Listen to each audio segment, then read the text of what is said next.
У старинного здания в центре столицы собираются работники культуры, архивного дела и родственники Андрея Цембера. 100 лет назад здание было национализировано, а как одно из самых основательных в округе тут же было приспособлено под различные конторы, в том числе архив. С просьбой увековечить 95-летию архивного дела Коми память первого руководителя Госархива на личном приеме к Сергею Гапликову обратился один из сотрудников современного национального архива региона. Я думаю, что эту просьбу мы удовлетворим. И в подходящий момент, в нужное время откроем эту мемориальную доску на этом здании.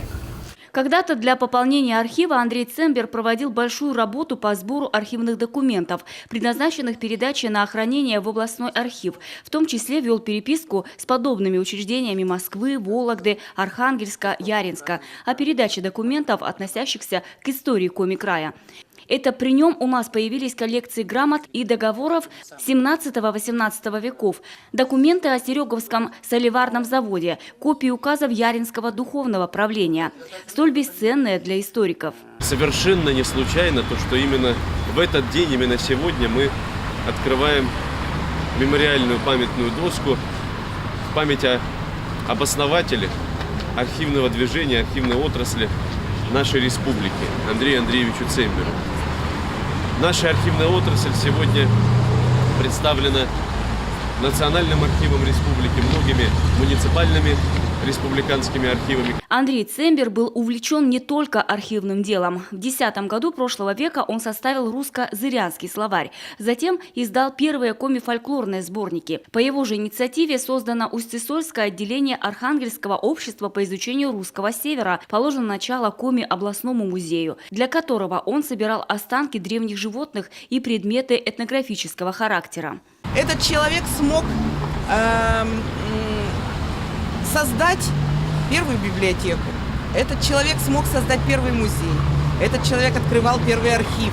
Это коми-краевед, который интересовался буквально всем этим.